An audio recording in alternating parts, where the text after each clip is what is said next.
প্রিয় বন্ধুরা, একটা কথা মাথায় রাখবে, যেসব মানুষের লোভ আর লালচ আছে তারা কখনো কারোর বন্ধু হতে পারে না। আর তারা কোনো দিন কাউকে বন্ধু বলে মনেও করে না। তাদের স্বার্থের সুবিধায় তারা মানুষকে বন্ধুত্ব করে, আর স্বার্থ মিটে গেলে বন্ধুত্বর কথা তখন তারা ভুলে যায়, কেননা তাদের স্বার্থ পূরণ হয়ে গেছে। তাই তারা বন্ধুত্ব বলে কিছু মনেই করে না। বন্ধুত্ব তাকেই বলা যায় যে নিঃস্বার্থে বন্ধুর পাশে থেকে বন্ধুকে সহযোগিতা করে, তাকেই একমাত্র বলা যায় বন্ধু। আর যারা নিজের স্বার্থের জন্য বন্ধুত্ব করে তাদের সাথে বেশি দিন বন্ধুত্ব থাকে না। এটাই হলো লাস্ট কথা।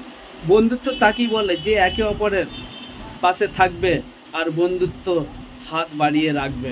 এটাই হলো বন্ধুত্ব।